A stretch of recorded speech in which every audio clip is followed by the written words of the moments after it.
with an immune-challenging substance. They observed that for the following 6 hours, these sex bats associated with about 4 fewer bats than their healthy counterparts. The world's largest casino company, Las Vegas Sands Corporation, is reported to be considering selling its flagship venues. They include the Venetian Resort Las Vegas. The gambling industry, which often relies on air travel, has been hard hit by the coronavirus pandemic. BBC News. So we just had a report of 2 stranded dolphins. So we're waiting confirmation right now on that. We're getting some photos in a few minutes and everything like that. But we're going to start hitting the road and getting the gear out there. Okay. And so far, 2? 2 haven't confirmed size or species or anything like that. Okay. Both reported as fully stranded and alive. Okay. Thanks, Pierre. I'm running to my car because 2 dolphins have just been reported stranded on the beaches near to here. I'm in Cape Cod in the northeast of the United States, and I'm with a marine mammal rescue team who are just one of a number of groups aiming to reduce dolphin deaths on the beaches around here. So let's get the car in gear. We've got to head to the beach now and follow the rescue team to see what happens with these dolphins. People fixing the world.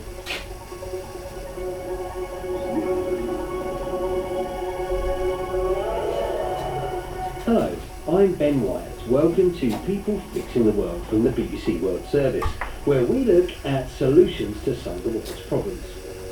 Strandings of dolphins, whales and porpoises, or to use their collective term cetaceans, are depressingly common, as these highly social animals follow the movement of their pods even when it leads to danger.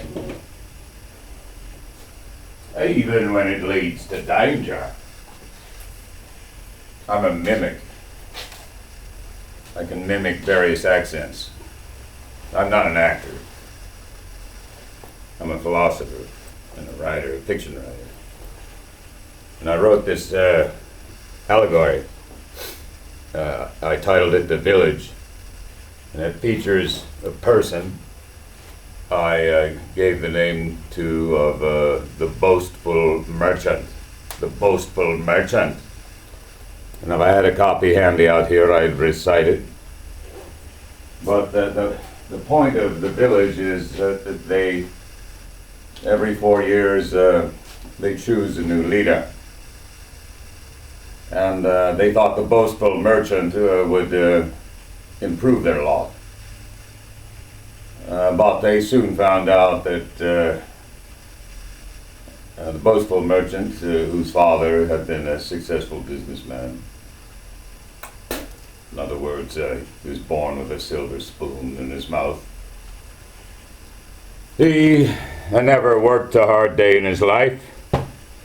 He was a playboy in New York City, a celebrated playboy who scurried about and fucked as many women as he possibly could.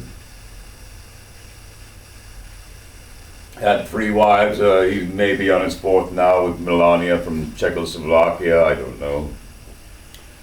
But Melania, I truly admire her. And I worry about her son. Who knows how her son is going to grow up with a father who's been vilified by historians. I don't know. I think Melania probably will want to return to Czechoslovakia with Baron. That's probably what she's going to do. If I were in her place, that is what I would do. And then he could learn a second language, literally his mother's tongue. And I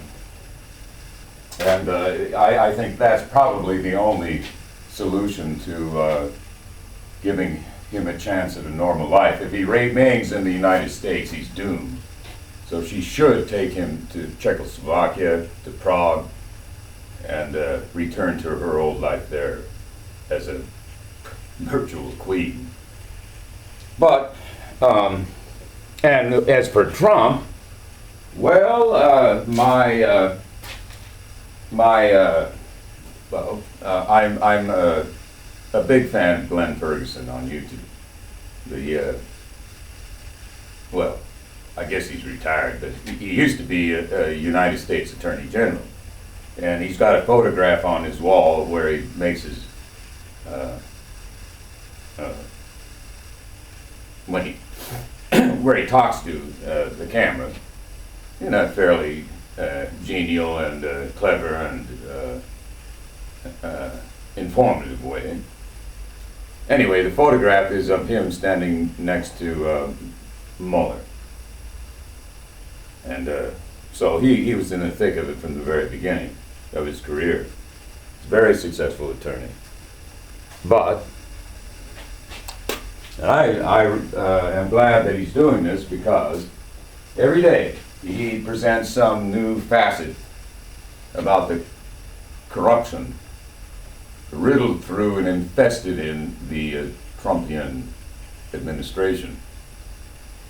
I mean, there's a litany of corrupt